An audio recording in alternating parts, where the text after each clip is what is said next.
Good afternoon, and welcome to the Wednesday afternoon conference call with Trusts Unlimited. This is Jim George speaking. I'm the non-attorney spokesman and facilitator for Trusts Unlimited, and I'd like to thank all of you for taking the time to listen to this call. Today is March 12th, 2024. There's a hell of a lot going on, and let's try to get into it today.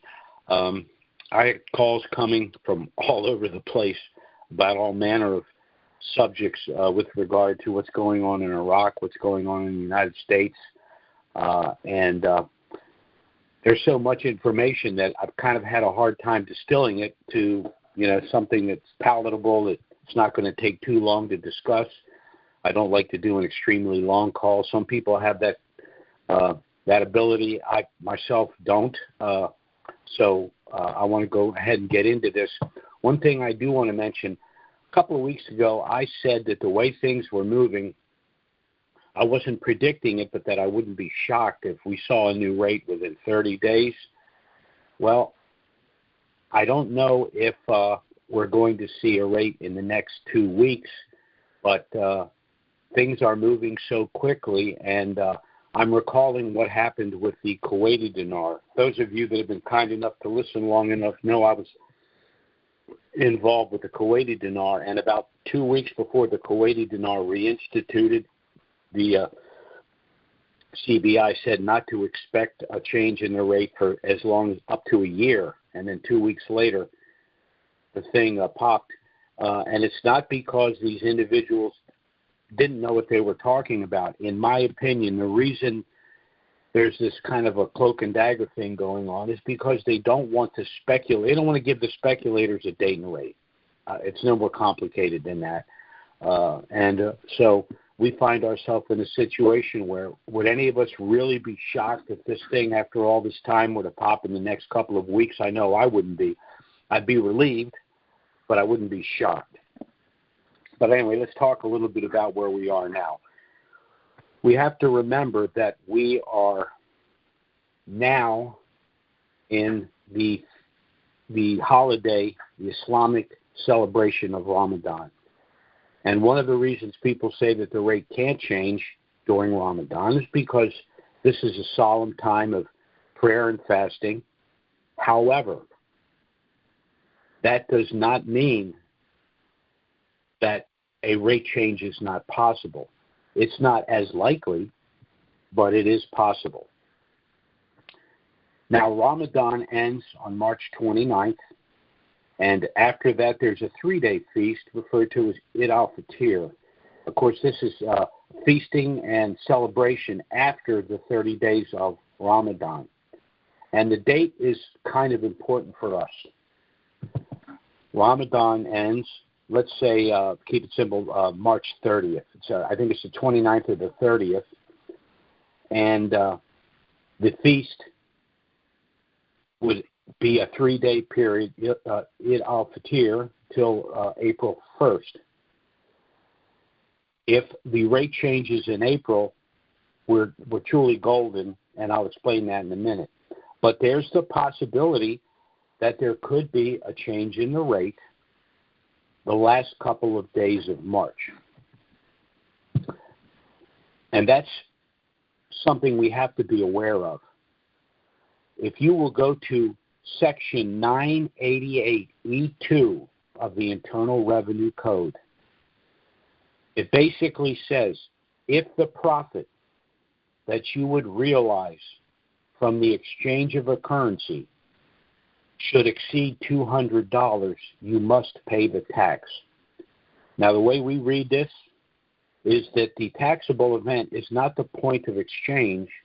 The taxable event is the change of the rate. So if the rate were to change in the last couple of days of March, that means taxes would be due on April 15th. And that means we're going to have to scurry because that's not a lot of time. The other issue is this. If the exchange, if the date of the exchange is at the time of the increase in value, that also suggests that the profit is not cap gain, but in fact ordinary income. So that's a substantial difference in the tax liability as well. Now, let's say hypothetically that an exchange would happen in early April. Well, taxes wouldn't be due until April 15th. That would allow not only us to allow the currency to float and hypothetically, hopefully, to appreciate substantially before we decided to pull the trigger and do the exchange, but it means that we would have sufficient time to compel the IRS to tell us, is this ordinary income or is this cap gain? If, however, the change in the exchange rate were to happen in March, then we would be forced to pay the ordinary income tax and file for a refund citing certain sections of the code. I think it's 463A and B, Rev ruling 525. I can't remember off the top of my head. But the point is if it does happen in March, we have to be ready to go to the bank, do the exchange, and immediately pay the ordinary income tax. So we'll just have to play that by ear. Of course, those of us that have been involved in this for 5, 10, 15 years, we're more than ready to get to the bank, do our exchange, and pay whatever taxes we need to pay. I just want people to be aware that there's light years difference between an exchange the last couple of days of March or the first couple of days of April. Now, the other issue I wanted to mention is the fact, and I've discussed this before, that in my opinion, Iraq and some of its contractual partners globally have basically been operating with an assumptive or an undisclosed rate for months. And the reason I say this is the fact that they've consummated international contracts to rebuild their infrastructure, international contracts with regard to oil extraction and purification, and, of course, the currency swaps they're doing with other Middle East nations. None of that can be done with an expectation that the Iraqi dinar is going to be at 1310. It's all done with the expectation that there will be a new exchange rate, and based on Basel IV compliance, they have a pretty good idea where that rate is going to be. In addition, I do want to mention there was a recent meeting in Dubai, and present at that meeting were some very interesting players. The United States Treasury, the World Bank, the IMF, the International Monetary Fund, the BIS, the Bank of International Settlements. Now, this is an odd group to be getting together in Dubai unless something of a pretty dramatic nature was going to happen that would require all of their cooperation and input. Also present at that meeting was the Federal Reserve. Now, that's very interesting. Federal Reserve is a domestic central bank of the United States.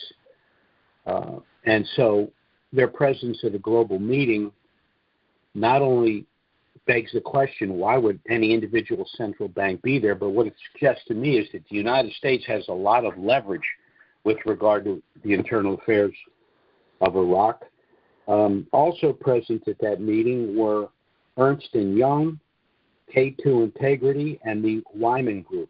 These are global management companies dealing with risk in addition to management. And so all of this is very, very interesting. Then, of course, we have the CBI operations inside of Iraq.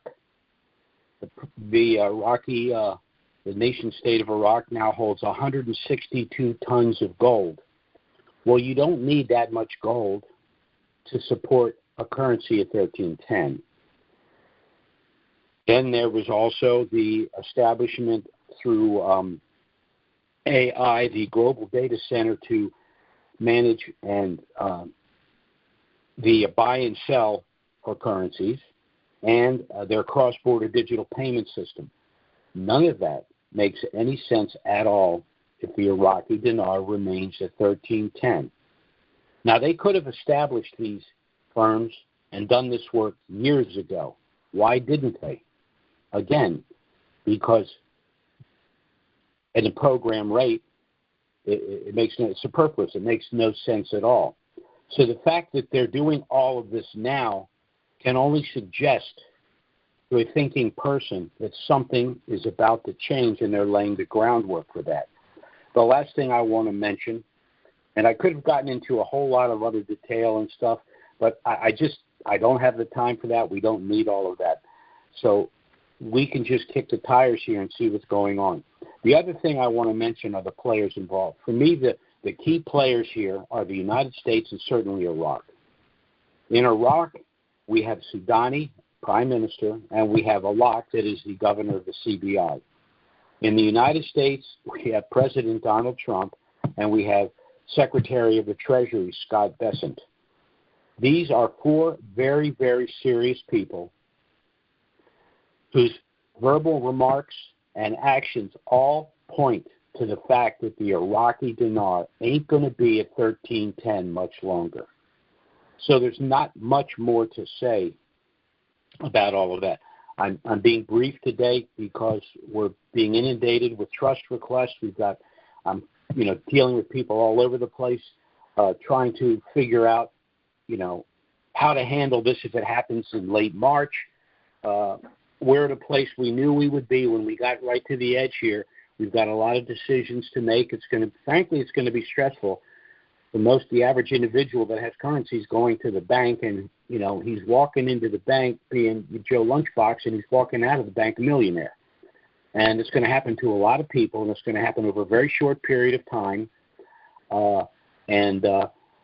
Fortunately, at least in this country, and I would say in Iraq, we have the right people in place to make sure that this is not going to be taken from us through ridiculous legislation or through taxation and things of that nature. Very briefly, I just want to touch on the trust that we established. This is why we have the calls. There is one other thing I want to mention, just crossed my mind.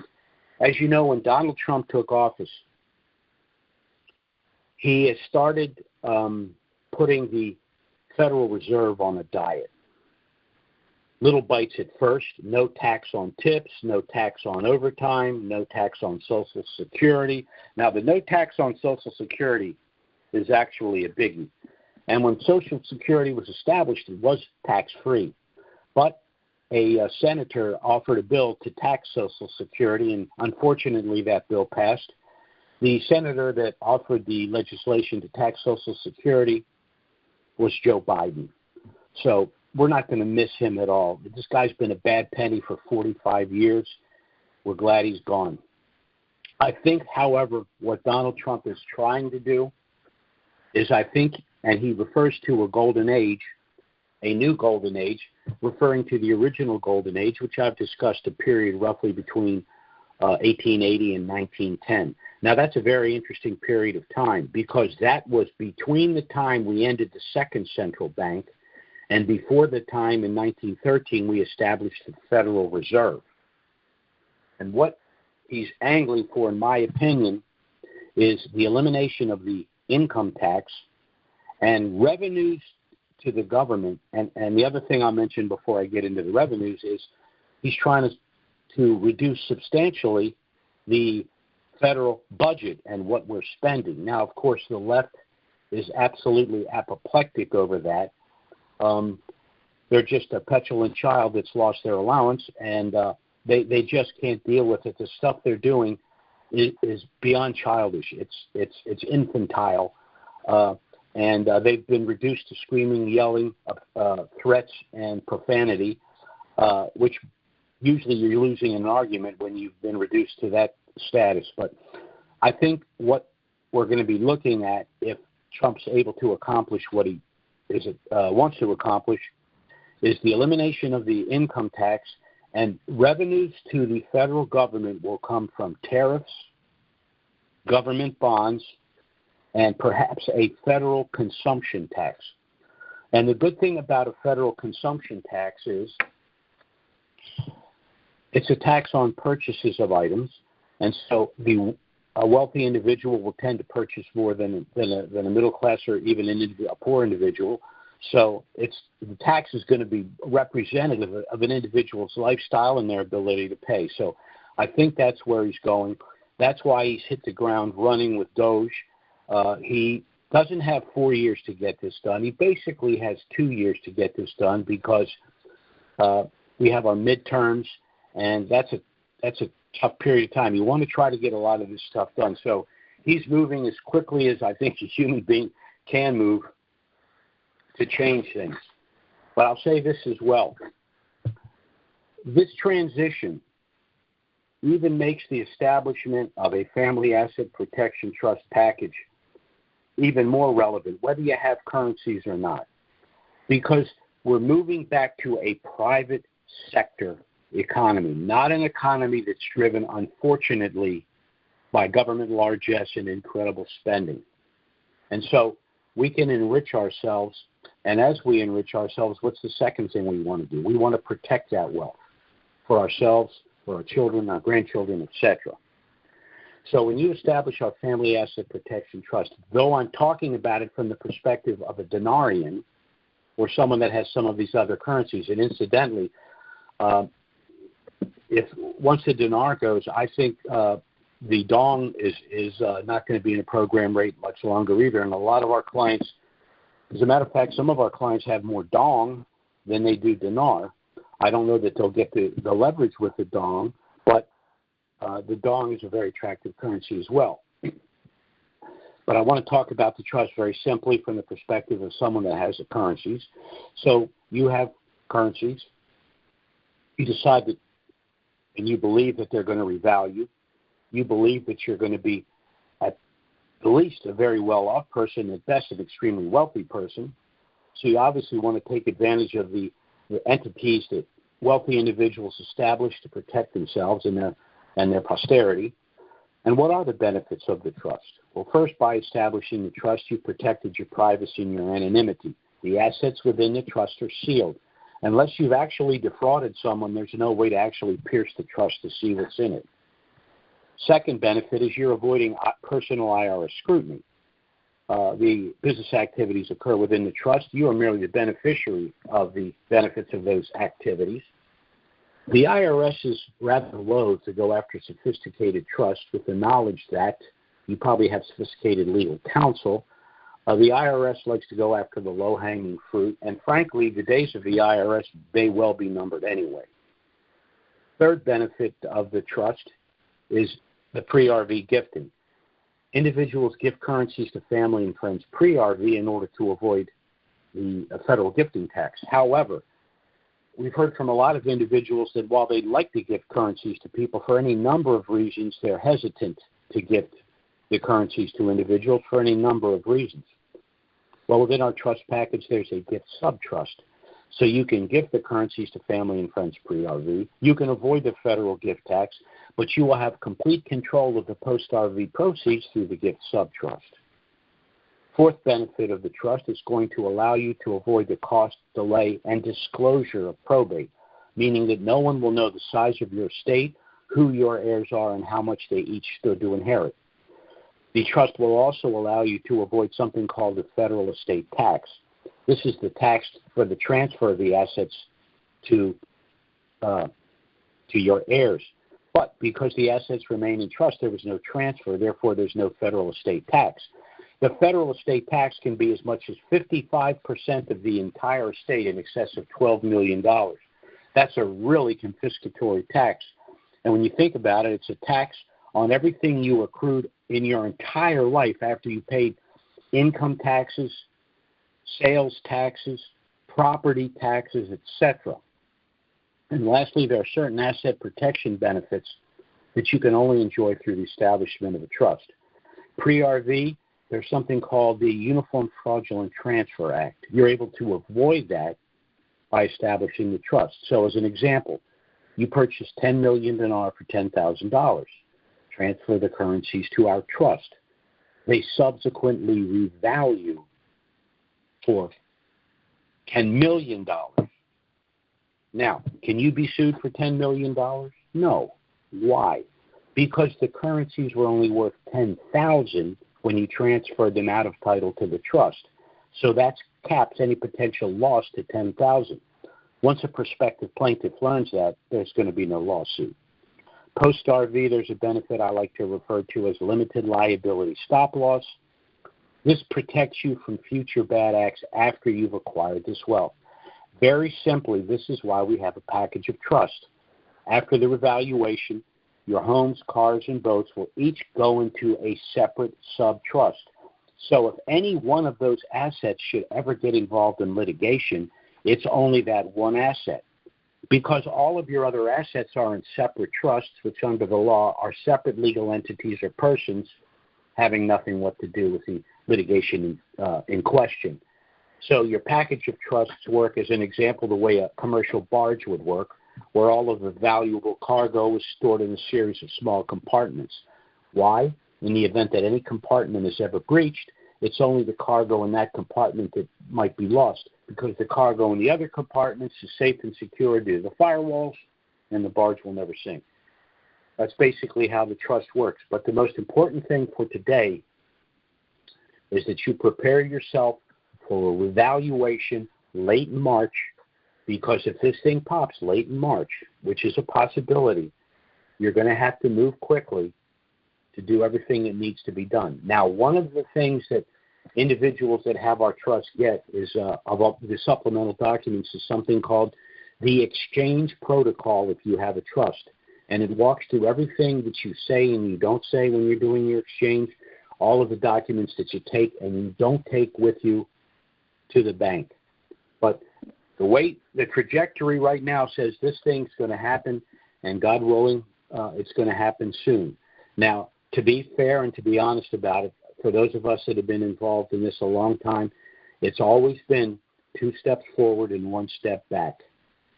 But I believe at this point, not only have we reached a point of no return, but the single most important player outside of the nation state of Iraq, in my opinion, is the President of the United States. And Donald Trump wants all this done, everything he's trying to do, inclusive of the reinstitution and revaluation of the Iraqi dinar, he wanted done yesterday. So this is very good news for us, irrespective of your politics. If you want to see this thing happen, and you had to choose between Donald Trump or Kamala Harris, that's pretty much a no-brainer. So this is where we are right now. I'm going to go ahead and open the Q&A for any potential questions. And while I'm waiting for any potential questions, I just want to give you our contact information. If the things we've discussed here are of interest to you, I strongly suggest you contact us to get our initial no-obligation package. It has everything you need to know about the trusts, about the currencies, funding the trusts, managing the trusts, all of that.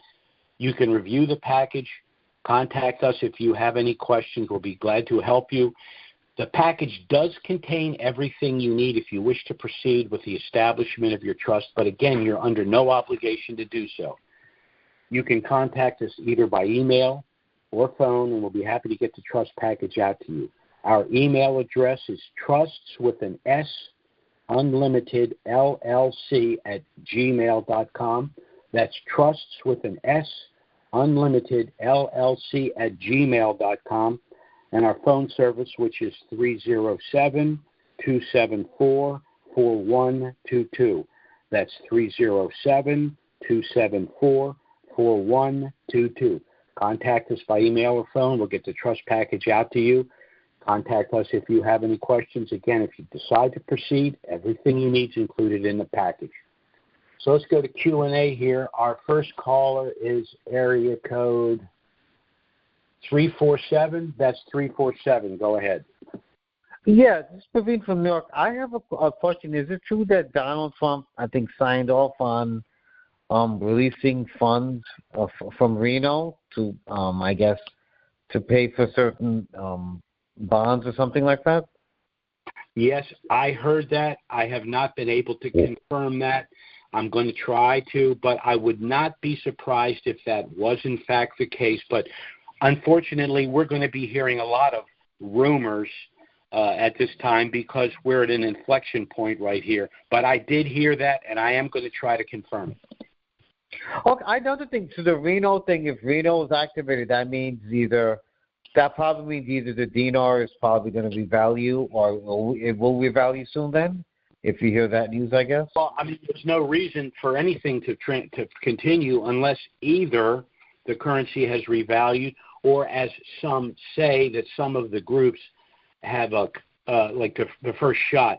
I personally don't buy any of that. And by the way, there was a group in Reno years ago. People were foolish enough to actually send this group their currencies, and they absconded with the currencies. I don't know where they are, but it was a real tragedy for people. So I myself do not believe in participating in a group. I don't believe in quote-unquote contract rates. I don't believe in VIP treatment or any of that.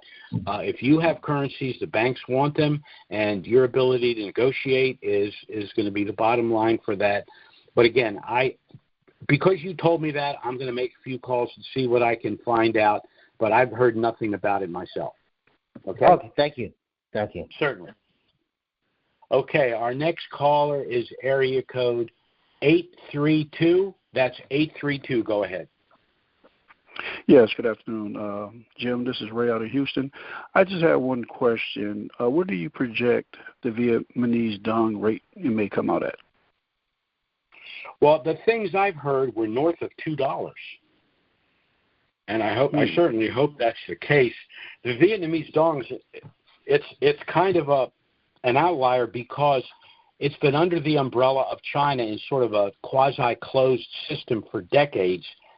But they've still made a lot of progress in the country. They have oil reserves. They have they have that plant that's used for artificial sweetener. I can't think of the name of it now. They have a lot of that, and they have other things as well. But now they're starting to open up and starting to negotiate trade deals directly, not going through China. China, in my opinion, is on their back heels. They devalued their currency. They've got problems. So I think Vietnam, a good argument can be made that the dong may well go very shortly after the dinar. And we have one client. I think he has over 100 million dong. So, I just think it's looking good, and I wouldn't be surprised if it's going to be over $2. So you don't think that it's going to come out at the same time as the IQD?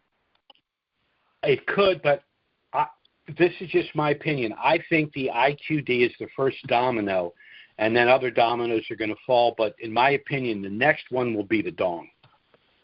And the dong, how shortly after? 90 days or a year? Or what do you say? Not a year. I would think.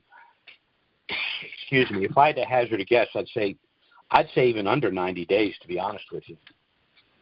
Oh, okay. That's cool. All right. Well, not to hold you up, man, I appreciate your thoughts and your wisdom and your knowledge, and I appreciate your time, and you have a blessed day. You too, sir. Thank you very much. Bye-bye now. All right. Our next caller here is area code 208. That's 208. Go ahead. Good afternoon, Jim. This is Greg in Idaho. Yeah, Greg. How are you? Really good, thank you. Really good. My questions are twofold. Wouldn't the completion of the project to delete the zeros, number one, and number two, confirmation that the HCL has actually been completed, wouldn't those two things have to be confirmed and completed before the reinstatement? Well, the issue with the deletion of the zeros obviously has to do with money supply. They can't go with a Basel IV compliant new rate with all of the currency that's out there. Remember, the 3-0 provisional currencies were printed because of the hyperinflation. So I don't think that the 3 zeros would be honored at an exchange. In other words, you go to the bank, and if you went to a bank in Iraq, you'd get the new currency. There's been some speculation that when we go to the bank to do our exchange, they won't recognize the 3 zeros. I don't think that's going to be the case because it would be a colossal ripoff, and I don't think the Trump administration would allow it. The other reason I don't think that's an issue is because when we exchange that currency, those 3 zeros go back to the Central Bank of Iraq, and U.S. will negotiate whatever deal they have to retire those currencies. But remember, what we get in exchange for that is U.S. dollars in the United States of America. So there's a hyperinflationary issue that's going to happen here, not in Iraq. So that's why I don't think the 3 zeros is an issue that we need to worry about. Well, and I'm not referring to the 3 zeros out of country. It's my understanding that needs to take place within country for those citizens. Well, yes. Well, of course. No, I misunderstood your question. No, the 3 zeros are not going to be recognized in country. No. If they walk in with a 3 zero, it will be, the bank will take that, and if they want money, they're going to walk out with a new currency. They're not going to, the 3 zeros are gone. Correct. In country. Okay. They're gone. Okay. But the work or the announcement that they're ready to formally do that or accept that, would that not have to take place before the reinstatement for the citizens in Iraq? They could do it. They could do it simultaneously. They could say we have a new rate, and you either utilize our new currency, or if you bring in the old provisional, the 3 zeros are gone. I mean, that's not difficult at all. The citizens that are hoarding the 3 zeros have been told don't count on the 3 zeros. So that I don't think that's an issue at all in country. Okay, so that could happen. Well, you said it yourself, simultaneously. It could. It could probably have to happen that way. Yeah. It would be contingent upon that because of the money supply issue. They can't have the new rate and honor the 3 zeros. The 3 zero currency was issued because of hyperinflation. The inflation rate in Iraq right now is 2.8%. It's lower than ours. Right. So the 3 zeros are gone. They're gone. Okay. And what about the HCL, Jim? The HCL, they need the HCL. That's something else that could happen. The HCL could be done. Remember, we have people in Parliament that are antithetical to all of this. They're pro-Iranian Shia, but I don't think that's going to be an issue either. If the HCL has to be a done deal, then it'll be done simultaneously. They're just going to push it through. I don't see any. I think we're at the point of no return. I don't think there's anything going to stop this now. I really don't. So would you agree, based on what's coming out of Erbil and Kurdistan, that Kurdistan is going to get out their butts and finally cooperate and get this thing settled? Yes. Like I said, I think it's, to be honest with you, I think everything's already done. We just haven't been told. The budget's done. The budget tables are there. They know what their rate is. I think it's all done. It just has not been announced. I just think it's a timing issue now. It's just a matter of when they formally do it, but I think everything's done. All the I's are dotted, all the T's are crossed, in my opinion. Okay. I respect that. Thank you so much, Jim. Yes, sir. Take care. Bye-bye now.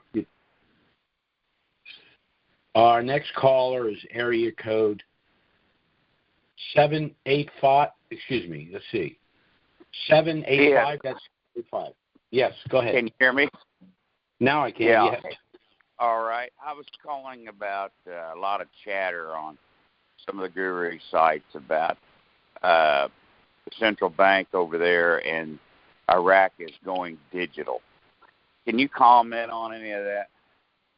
Well, one of the things that, if I didn't mention it in the CBI operations, was the cross-border digital payment system. I did forget to mention that. And, of course, you can't have a cross-border digital payment system at 1310. So 1310 is an internal consumptive number in exchange for goods and services. They can't do it cross-border. No one wants a dinar at 1310. So the fact that the citizens, if that passed, would probably get their card that would be all digital currency when they turn into $25,000, say, 3-digit note,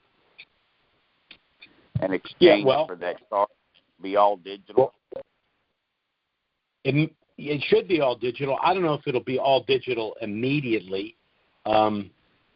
because they have issued new paper currency, but they are moving to digital. That's what will probably happen is they'll take the 3 zeros in. If they haven't already established an account, the account has an ATM card.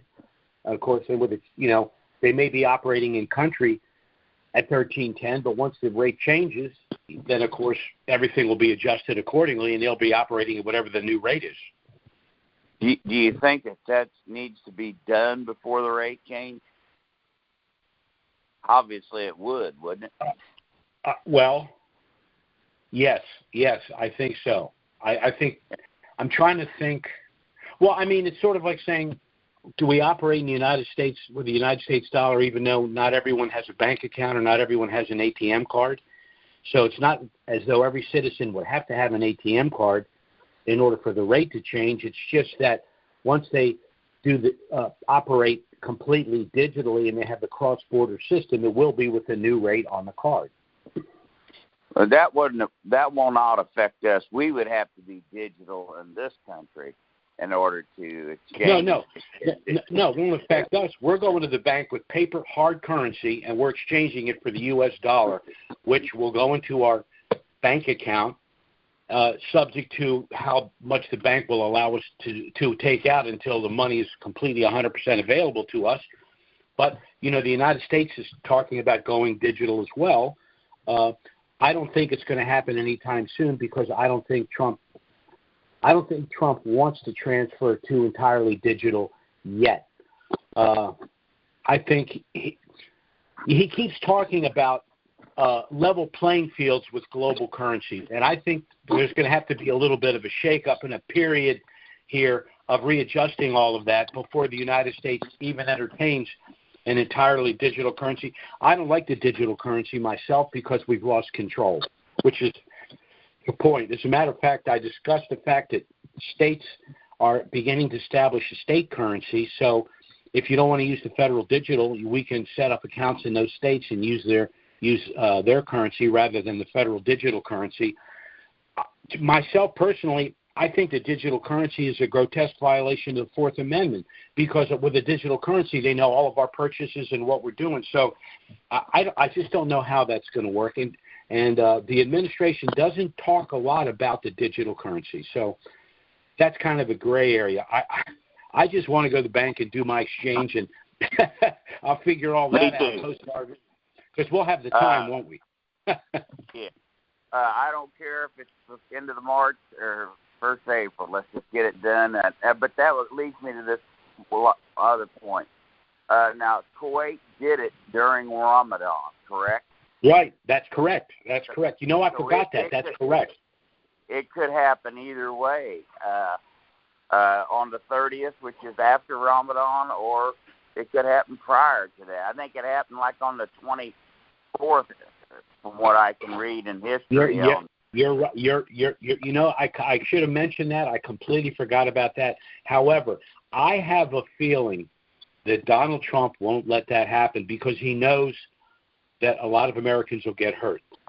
They won't have paid their taxes, or they won't have paid them in a timely fashion, or the bank won't provide sufficient liquidity to pay the tax if it happens late in March.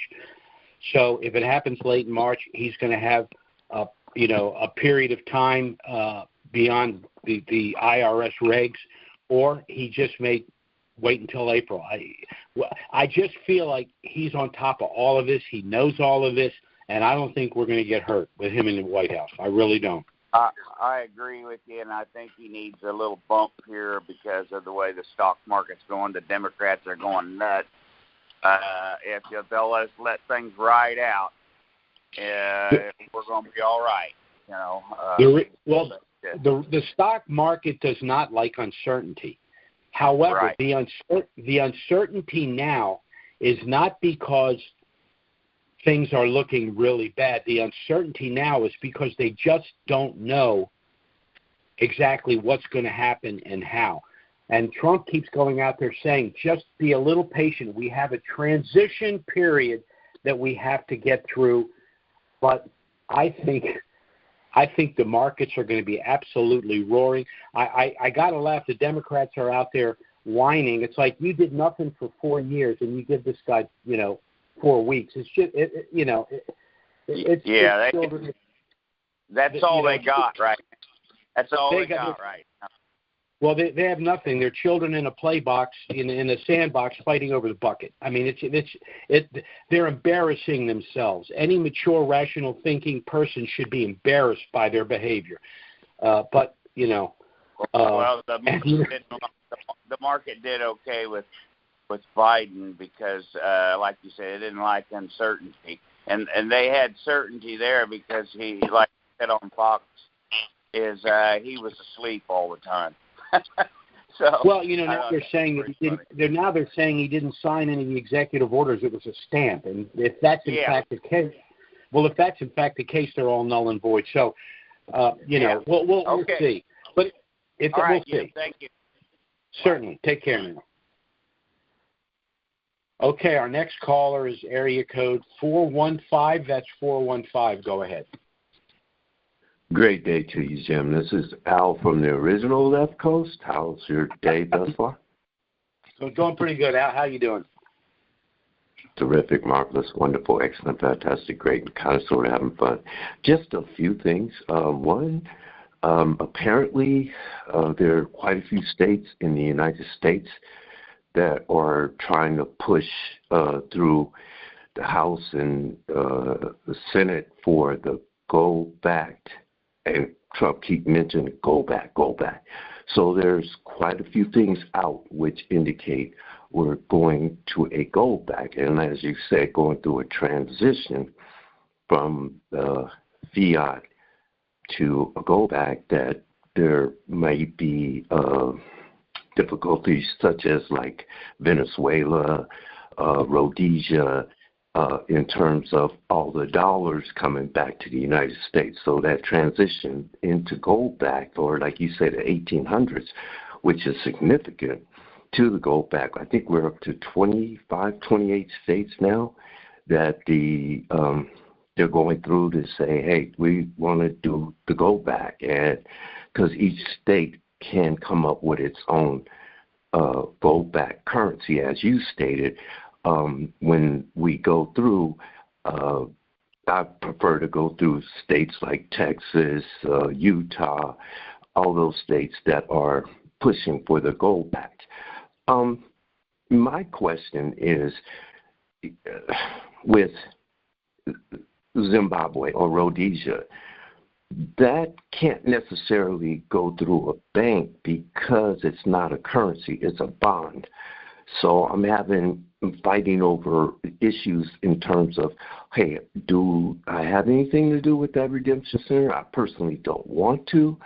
What's your take, your appeal in terms of to manage the Zimbabwe, if it's at 1-to-1, which is parity, that could be 100,000. And lastly, because that's a lot to digest, I don't know, but I've been following it for a long time as yourself.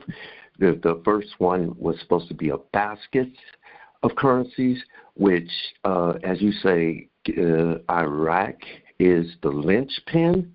So that's to start off. It's like a clock. We're going back up to the 12th hour where money began.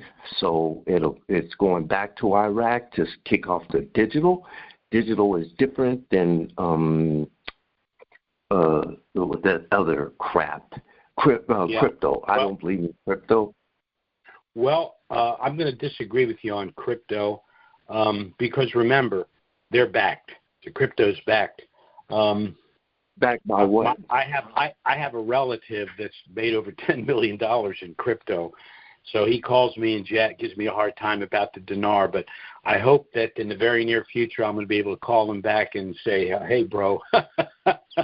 Anyway, when you go with Rhodesia or the Zim, I hold a lot of the Zim, but to be completely honest with you, I do not expect at this point in time anything significant to happen with the Zim.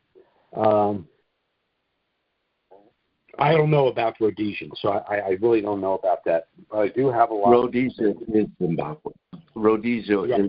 Rhodesia was the original Zimbabwe. It turned into Zimbabwe. Zimbabwe is backed by diamonds and so forth. So they have something substantial. Yeah, they do have back. Yeah, they do. But the political uncertainty in that country is a little bit of a problem. But I mean, I have other currencies.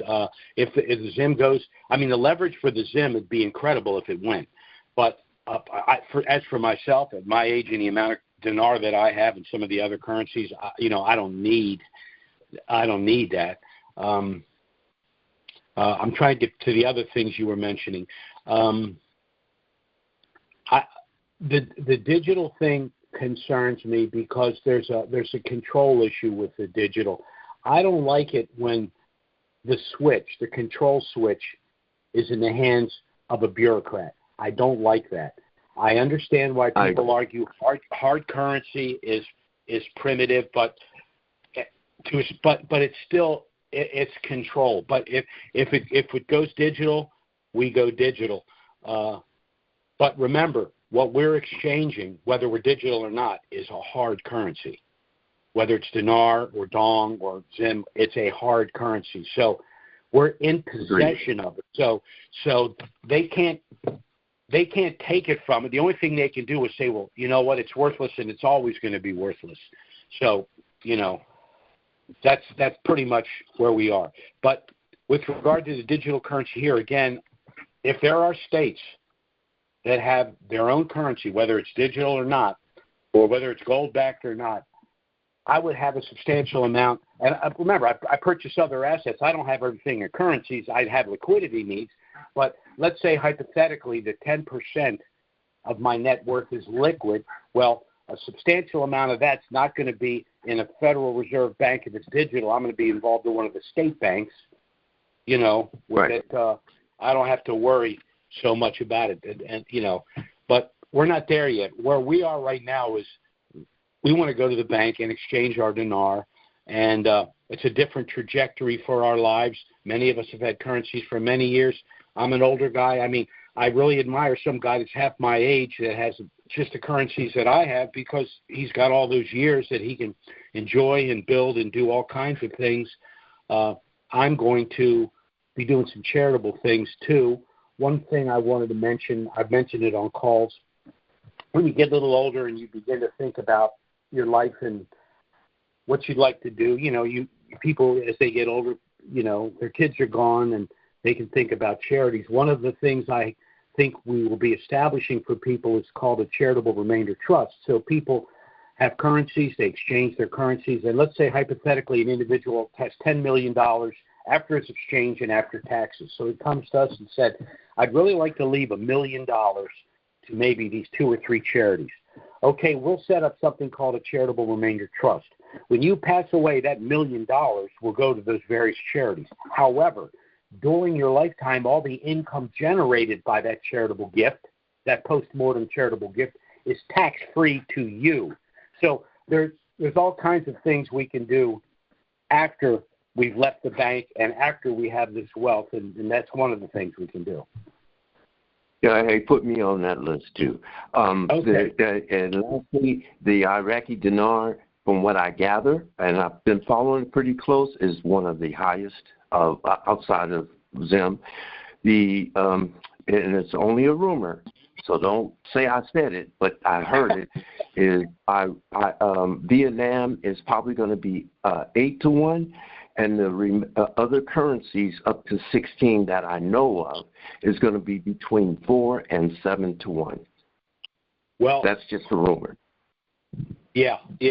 Well, from your lips to God's ears. Anyway, listen, I got to go. I got other callers I got to get to. But, what I would say to people is go to the bank, negotiate your exchange, pay your taxes, invest wisely, and thank Jesus. Take care. And get gold and silver. Sure. Thank you. Bye-bye. Yeah. Bye-bye now. Okay, our next caller is area code 810. That's 810. Go ahead. Hi, Jim. This is Diane calling, and Hi, I wanted to ask this because I was listening to that, just the young man just talking just then in regards to the list that you have that you're going to be putting people on to discuss further things after the RV, and I'd like to be added to that list if I can. Well, are you on our email list? I don't know. I haven't received anything from you by email, but you do have my email. Yes. Let me write this down. Hold on one second. Where's my? Oh, darn it! I had a thing to stick on. Here we go. Let me write down your name and number.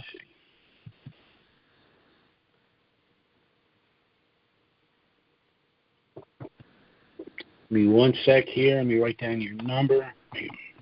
Okay. 789. Let me give you my cell number because this is my home number. Well, you don't. I don't know if you really want to give me that over the. Okay. Well, you have it anyway. So, yeah, you have it. You do have it. And I want to. You need to be on our email list. I'm writing that down. I'm going to I will send this to our people and give them your name and phone number and say you want. Is this the number you want for the email list? No, not number. I've got your email address, not your phone number. I've got your email address. I'll take care of that, okay? Okay, but you do have my phone number because I've called you and I've emailed you as well. I just wrote it down. Okay. Okay. All right. Okay, thank you. Certainly. All right, bye-bye now. Bye-bye. Okay, our next caller is area code 757. That's 757. Go ahead. Hey, Jim, this is Michael. I'm from Virginia. Yes, sir. I'm kind of late to the party. What I mean by is I happened upon you about 6 months ago, and it's, this is the first time I'm hearing about dinar. And I purchased a 50K note. Is that legit? A 50K note? Why wouldn't it be? Now, there's been some talk that the 50K notes are not legit. I have no idea why they would be any different than any other note. I really don't. Okay. Okay. And the next question is, losing sleep over it, exchanging for 25s, but I don't know why there's. I heard that somewhere. I mean, I hear all kinds of things, but somewhere I heard that the 50K notes were, and that's all I've got, 50K notes, and so okay. I don't understand why that would be an issue. Okay, and the next question is, when we go to the exchange, should we expect the banks to charge us a fee for the exchange? Absolutely. Yeah. And how much do you think that'd be? Well, that's going to differ. You're going to go in there and you're going to ask them three things. You're going to ask them, what's the transaction fee? What's the exchange rate? And how quick is my money liquid? How much money is available today? And when will the rest of it be available? We'll be discussing the details of all the negotiation as soon as the dinar hits the Forex. I've had both experiences, though. I've had experiences at banks where they don't play games. They're straight up with you, not about currencies, but about other business deals. And banks, that they play all these little weasel games. And I'm not dealing with the weasels. I'll say it at the exchange, if you give me any jazz, these are the absolute minimum requirements. They're not negotiable. If you can't do this, I'm going elsewhere. I'll actually take less money somewhere else. I'm not dealing with someone you just got to go full Jed Clampett with them. You just do. Okay. And the last question I have is okay, say the dinar revalues and I go cash that. Will I have time to purchase the dong at a reasonable rate, you think? Or there's some talk about there's some talk about tracking windfalls from the dinar, limiting purchase of other currencies. Again, I hear these things. I can't imagine why you wouldn't be able to purchase another currency. And I guess it's possible that the dinar and the dong could go at the same time, but I think that's unlikely. So you should have time to purchase dong.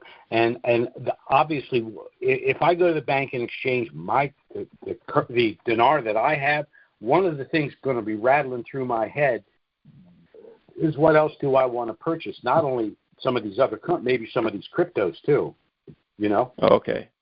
So, that's a personal decision that, you're going to need to make. But the number one thing to do is to take care of taxes.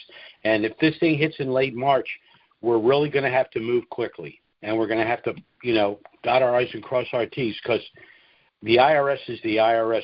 They're kleptocratic maniacs, and half of the people in D.C. don't want us to have this money, including the people that have these currencies. They don't want us to have it. So, it's a two-tiered system, unfortunately, and we're not in a club. So That's just where we are. Okay? Okay. All right. Thank you. Certainly. Well, that was our last caller for this afternoon. Again, thanks so much for listening to our call. Our next call is scheduled for next Wednesday. Certainly, if something of dramatic nature were to happen between now and then, we'll try to get out an emergency email and schedule an emergency conference call. But failing that, we'll be back next Wednesday, noon Eastern, 9 a.m. Pacific. Thanks so much for listening. Have a great week, everyone, and say your prayers because I think we're getting close. Bye-bye now.